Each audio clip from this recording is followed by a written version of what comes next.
Friends, ఈ వీడియోలో advocates అంటే జూనియర్‌గా, కొత్తగా అడ్వకేట్‌గా ప్రాక్టీస్ చేస్తున్న వారు తప్పనిసరిగా పోలీస్ ఇన్వెస్టిగేషన్ ప్రాసెస్ అంటే ఏదైనా ఒక క్రైమ్ జరిగినప్పుడు మర్డరు, రేపు, థెఫ్ట్, బాంబ్ బ్లాస్ట్ సంథింగ్ ఒక పెద్ద క్రైమ్ జరిగినప్పుడు ఎఫ్ఐఆర్ టు చార్జ్ షీట్ ఎలా ఉంటుంది? ఫుల్ ప్రాసెస్ అనేటటువంటి విషయాలు ఈ వీడియోలో తెలియజేస్తాను. తప్పనిసరిగా చూడండి.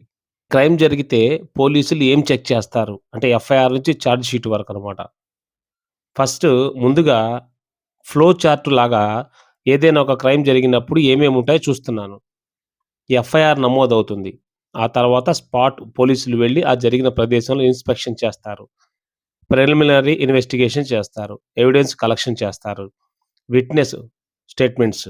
తర్వాత నిందితుడిని గుర్తిస్తే గనక నిందితుడిని గుర్తించి అరెస్ట్ చేస్తారు. ఆ తర్వాత రిమాండ్ అండ్ కస్టడీ ప్రక్రియ జరుగుతుంది. కేస్ డైరీ మెయింటైన్ చేయడం.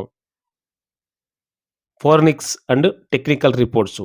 ఇన్వెస్టిగేషన్ పూర్తి చేసిన తర్వాత ఫైనల్ రిపోర్టు చార్జ్ షీట్ వేసి లేతే క్లోజ్ చేస్తారు. అంటే టోటల్‌గా 11 లెవెల్స్‌లో జరుగుతుందనమాట ఇది. ఇప్పుడు ఒక్కొక్క పాయింట్‌ని మనం వివరించుకుందాం. అంటే ఎఫ్ఐఆర్ ఏదైనా నేరం జరిగినప్పుడు వెంటనే పోలీసులకు సమాచారం వస్తుంది. ఈ సమాచారం ఏంటి? బాధితుడు చెప్పొచ్చు, సాక్షి చెప్పొచ్చు, లేదని ఏదైనా ఒక వ్యక్తి రోడ్డు మీద పోయే వ్యక్తి సార్ ఇక్కడ తన్నుకుంటున్నారు, కొట్టుకుంటున్నారు, ఒక పెద్ద హత్య జరిగింది అని చెప్పి ఫోను చేసైనా చెప్పొచ్చు. నేరం కాగ్నిజబుల్ అఫెన్స్ అయితే పోలీసులు తప్పనిసరిగా ఎఫ్ఐఆర్ నమోదు చేయాలి. బిఎన్ఎస్ఎస్ భారతీయ నాగరిక సురక్షా సంహిత సెక్షన్ 173 ప్రకారం ఎఫ్ఐఆర్ అనేది ఇన్వెస్టిగేషన్‌కి ఏంటంటే ఒక బేస్ అనమాట. ఎఫ్ఐఆర్‌లో పోలీసులు కొన్ని విషయాలు చెక్ చేస్తారు. నేరం జరిగిన సమయం, తేదీ, నేరం జరిగిన స్థలం, నేరం స్వభావం ఎలా ఉంది, బాధితుడు, నిందితుడి వివరాలు తెలిసినంత వరకు ఎఫ్ఐఆర్ తప్పుగా ఉండకుండా రాస్తారు. తర్వాత రెండో స్టెప్‌లో స్పాట్ ఇన్స్‌పెక్షన్ అంటే సీన్ ఆఫ్ క్రైమ్ అనమాట. ఎఫ్ఐఆర్ తర్వాత పోలీసులు నేరం జరిగిన ప్రదేశాన్ని పరిశీలిస్తారు. దీన్నే సీన్ ఆఫ్ క్రైమ్ ఇన్స్‌పెక్షన్ అంటారు. అంటే పోలీసులు అక్కడ నేరం నిజంగా అక్కడే జరిగిందా? రక్తపు మచ్చలు గాని, ఆయుధాలు గాని అక్కడేదైనా పగిలిపోయాయా? బ్రేక్ అయిన వస్తువులు, బిల్డింగ్సు, పరిసరాలు పరిశీలించి ఎంట్రీ అండ్ ఎగ్జిట్ మార్గాలు ఎక్కడైనా జరిగితే ఫర్ ఎగ్జాంపుల్ బ్యాంకు దొంగతనం జరిగింది, థెఫ్ట్, మర్డర్ జరిగిందక్కడ. సీసీ కెమెరాలున్నాయా? ఇవన్నీ పంచుల సమక్షంలో డాక్యుమెంట్స్ తయారు చేసుకుంటారు. దీని తర్వాత ప్రిలిమినరీ ఇన్వెస్టిగేషన్ చేస్తారు. అంటే ఈ కేసు నిజమేనా? కేవలం తప్పుడు ఫిర్యాదు ఎవరైనా ఫోను చేశారా అనే విషయాన్ని తెలుసుకునేందుకు చేసే ప్రాథమిక విచారణ. ఇందులో పోలీసులు పరిసర వ్యక్తులతో మాట్లాడతారు. అంటే అక్కడ సంఘటన జరిగినప్పుడు ఎవరైనా ఉన్నారా? ఎవరు చూశారు? ఫిర్యాదుదారుడు కథ నిజమా? కాదా? అని చెక్ చేస్తారు. నేరానికి ప్రాథమిక ఆధారాలు చూస్తారనమాట. ఇది ఒక కేస్‌ని డిసైడ్ చేస్తుంది. ఇదంతా అయిపోయిన తర్వాత పోలీసు వారు ఎవిడెన్స్ కలెక్షన్ చేస్తారు. అంటే ఇన్వెస్టిగేషన్‌లో అత్యంత ముఖ్యమైనది ఎవిడెన్స్ కాబట్టి పోలీసులు సేకరించే ఎవిడెన్స్ అంటే ఫిజికల్ సాక్ష్యాలు కొన్నుంటాయి. అక్కడ ఏదైనా కత్తులు, రాడ్సు, ఏదైనా మారణాయుధాలు ఉన్నాయా అని చూస్తారు. డిజిటల్ సాక్ష్యాలు, call records, WhatsApp, CCTV. Medical సాక్ష్యాలు కూడా చూస్తారు. అంటే మెడికల్ ఎవిడెన్సెస్ అనమాట. అంటే గాయాల రిపోర్ట్సు, పోస్ట్ మార్టం. ఫోరెనిక్స్ సాక్ష్యాలు అంటే డీఎన్ఏ, ఫింగర్ ప్రింట్స్ అక్కడేమైనా ఉన్నాయా అవి కూడా తీసుకుంటారు.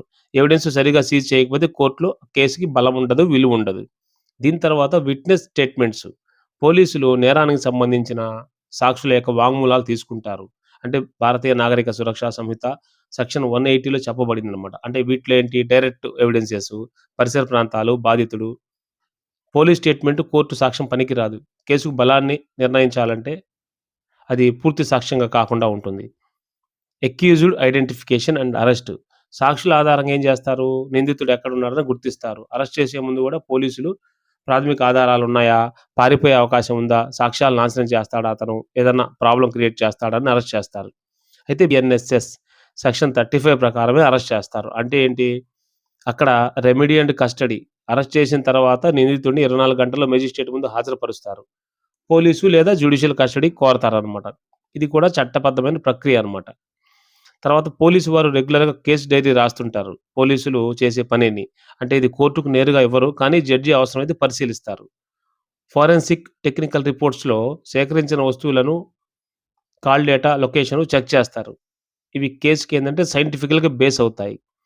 ఫైనల్ ఇన్వెస్టిగేషన్ రిపోర్ట్‌లో ఏముంటుంది? ఇన్వెస్టిగేషన్ పూర్తయిన తర్వాత పోలీసులు రిపోర్ట్ తయారు చేసి సెక్షన్ 193 ప్రకారం ఇందులో ఏ ఎవిడెన్స్ దొరికింది? ఎవరు నిందితులు? ఏ సెక్షన్‌లు వర్తిస్తాయని చెప్పేసి చార్జ్ షీట్ తయారు చేసి 2 రకాల ఫైనల్ రిపోర్ట్‌లు తయారు చేస్తారు. Charge sheet or closure report. Case ఉందని తెలిస్తే చార్జ్ షీట్ ఫైల్ సబ్మిట్ చేస్తారు. క్లోజర్ ఆర్ బి రిపోర్ట్ అంటే ఆధారాలివ్వండి. ఇది ఫేక్ కేసు. ఎవరో ఊరికే ఆకతాయితనంగా ఫోను చేసి ఇక్కడేదో జరుగుతుందని చెప్పారు కేసు. మర్డరు, రేపు, థెఫ్ట్, దొంగతనము అని చెప్పి క్లోజర్ రిపోర్ట్ కూడా తయారు చేస్తారు. ఇన్వెస్టిగేషన్ లేకపోతే నిజంగా ఉన్నా కూడా న్యాయం రాయడం కష్టం. ఈ వీడియోలో మనం ఏంటంటే క్రైమ్ జరిగినప్పుడు ఒక సంఘటన అంటే ఒక మర్డరు, రేపు ఒక సంఘటన జరిగినప్పుడు ఈ ఎఫ్ఐఆర్ నుంచి చార్జ్ షీట్ వరకు ఏమేం స్టేజ్‌లుంటాయో వివరించుకున్నాం. వివరంగా మొత్తం 10, 11 స్టేజుల్లో ఉంటుంది. ఒక్కొక్క స్టేజ్‌లో ఒక్కొక్క సమాచారం అందుతుంది. ఇది అవేర్‌నెస్ కోసం తెలియపరిచాను. మీరు కావాలని చెప్పినట్లయితే ఏందంటే సెక్షన్స్ ఈచ్ సెక్షన్ అంటే ఎఫ్ఐఆర్‌కి ఏ సెక్షను, ఎవిడెన్స్‌కి ఏ సెక్షను, దానికి ఏం లా ఉంది, విట్‌నెస్, రిపోర్ట్స్ ఇవన్నీ లెంగ్తీ వీడియో అవుతాయి. మీరు గనుక లెంగ్తీ వీడియో చూస్తున్నట్లయితే గనక లెంగ్తీ వీడియో చేస్తాను. వీడియో షేర్ చేయండి. This is very important in crime case. Thank you for watching.